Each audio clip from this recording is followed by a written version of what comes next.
back before Ashley was around, Johnny was around. Yeah, that's a long time ago, hey? Yeah, so where did it all begin, eh? Yeah. Where did it all begin for me? Employed for many years with a corporate UBS company, and got the opportunity to go out on my own. I was fortunate. And who came to replace you? That's the beauty, yeah. Mr. Costa, my Greek god. Johnny was, you were leaving. Yeah, I learned, somehow, I don't know, but they were looking for somebody, and you were brought in. Yeah, I want to find out, what made you decide to leave? I was asked. To leave? No, I was asked if I wanted to subcontract. No, they didn't ask me. And for some time, I had actually just thought about this whole thing of maybe doing it on my own. Somebody had said to me, no, you must, try on your own, And I've always, I'm very risk averse. So for a long period, I didn't like the idea. I like the whole security of corporate, And I mean, I had a good background. The engineering input I had gave me an incredible. I worked with amazing people who just had so much technical knowledge. So, and that was And I knew nothing about how to sell. I knew nothing about business. I knew nothing. I'd had to start all over, start from scratch, and try and put all the right things in place. Operating from a garage at home, and doing all the accounts and the invoices on a Saturday and Sunday night, that kind of stuff, and then chasing out. And it was scary. It was scary. You thought you weren't going to make ends meet. Money was the big thing, And while you were doing that, I was still involved in the corporate. Yeah, the same corporate. You were giving me work because you'd taken over my position. You were the sucker that's locked it in. Because I had a retainer. You guys gave me a retainer. Yeah. And I carried on working. Yeah. And so you guys helped me to keep going. Yeah. But it was from day one. It never was without work.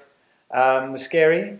But it was exciting. And shortly after, you followed suit? Yeah, I also had enough of the corporates, and I always told myself, or I knew, that if I left that particular company, I would be on my own, because I was just tired of the internal politics and just the way things were done, and so long to make decisions, about certain things.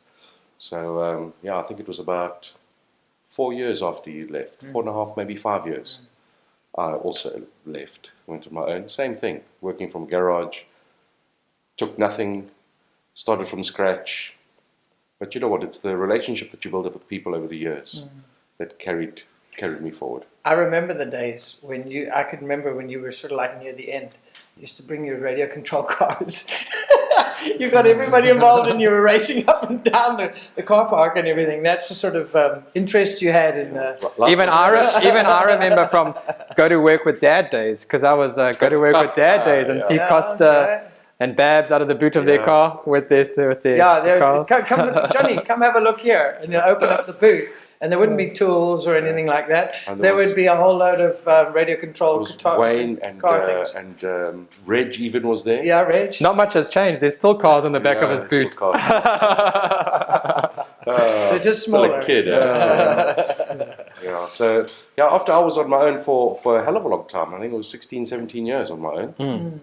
Yeah, so you hit 20 years, Mark? Yeah, I had 20 years. But I mean, in the early days, I didn't have any idea where this was going to go. I mean, this was something you were doing. It was just you're trying to sustain a livelihood and get some satisfaction, out of what you're doing. I always tell myself, people ask me how, why and for how long and all this type of stuff. But, it didn't happen by accident. We obviously were doing something right. Yeah. You can't be on your own with nothing for so long and still survive. So we obviously had the basic. And I was privileged because I had boys in my family, and of course when they, they were all of legal working age. Working age. Yeah, I had free labor. I didn't have that. So I was very privileged to have that, and then of course it started to grow and get bigger, and then you created opportunities. Created opportunities for other people. It got bigger than you were as an individual.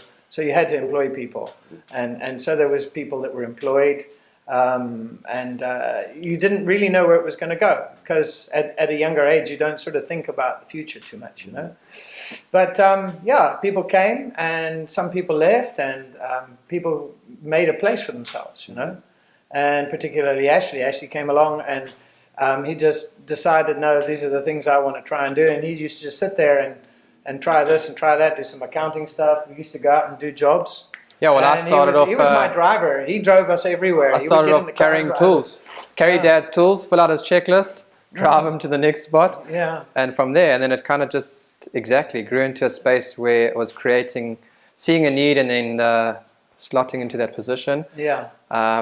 For 9 years now. Yeah. And it's been that process of working that out. But it was also a nice opportunity for me to be able to be.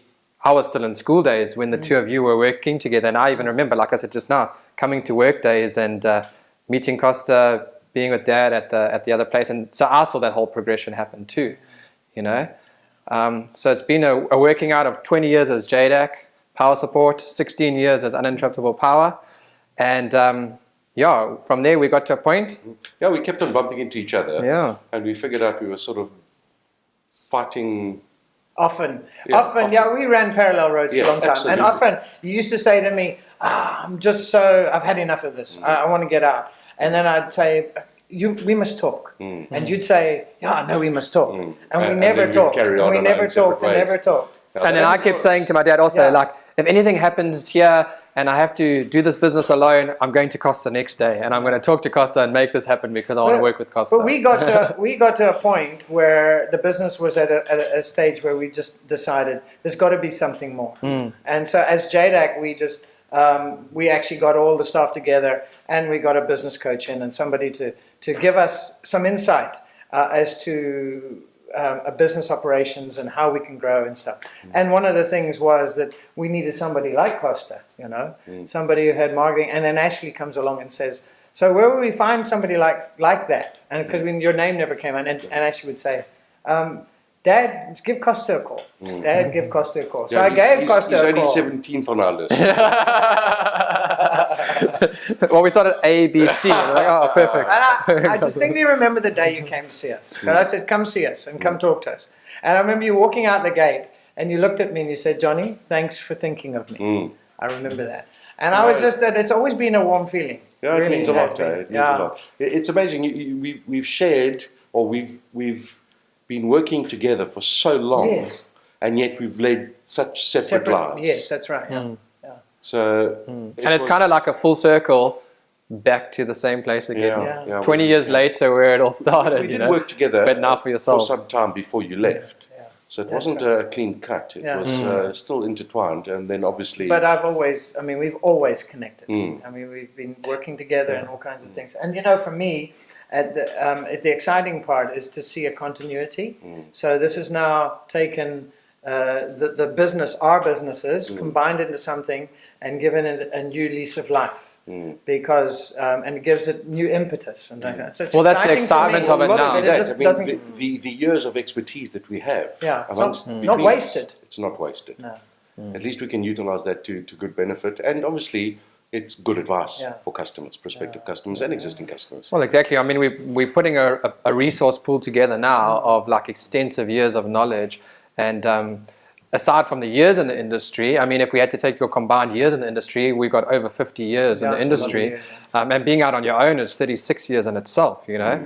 So, I mean, there's a wealth of knowledge and expertise that should be made more knowledgeable. We should publish that more often, you know, that. Because you see the turnaround in people, in industries, and within companies. It's very rare. I mean, in the old days, people used to, you know, work towards their gold watch. Yeah. Have you got your gold watch yet? Sorry. No, nothing. Halfway. What's the time, please? Don't even have a watch. We must make a plan. We'll speak to the financial guy. He'll make a plan. No, I think I got to make an insurance claim on that one. But the excitement of it is exactly that. So we had the conversation together, and we're like, there's got to be more. There has to be more than just running parallel roads. Let's converge here and make something bigger, better. Take that wealth of information, pass it on to the next generation and the next people. Being me slotting into the next generation side of things too, along with some other guys that are there. And that's the excitement. The rebrand, the rename, taking JDAC uninterruptible power making JDEC uninterruptible power solutions, something fresh, something new, something exciting for the marketplace and something exciting for the industry.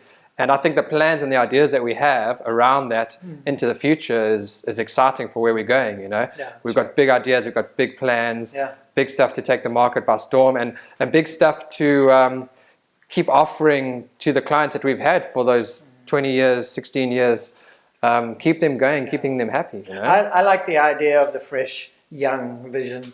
You know, it's like you've often put it into this way, is that you're like the intermediary between Ashley and me, you know, and it is no longer a family business. It's changed, and we've had to change our mindsets, and we wouldn't be what we are without the people who are around us. And I mean, we have got a good bunch of stuff, and exciting for me to see how they're actually buying into this whole thing, and then we're able to give them and impart stuff to them so that they can grow within the business too, which is exciting. And it's a bunch of youngsters too, you know, they're all young, and hey, who knows, when they get to our age, they'll be looking at the same kind of thing. Young is dynamic, you know? Let's hit it. They have a very good opportunity to make something of it, you know. Well, that was the big thing for me to get involved in the business. Was for me is like my dad had established something in a foundation. It doesn't make sense not to climb on top of that and build from there. I mean, why do I want to go and dig my own foundations and throw my own slab when I can start building the second, third, fourth story, you know? And that's the excitement, is that we've got something well established, a good foundation, a good base. It's exciting. And it's exciting for me because it's doing it with my son, but I'm doing it with a friend, you know. And a lot of people say, oh, we can't have friends in business. The nice thing is that we run parallel roads, and it's, I mean, there's been a lot of people and acquaintances. We bumped heads with people you wouldn't say, no, I can't do that. But with you, it's been a great, and I've been excited. Well, I'm to such watch a likable guy. Oh, yeah, that's quite true. I just needed someone to make me laugh at the office, or laugh at. We're a good tag team. We're a good tag team.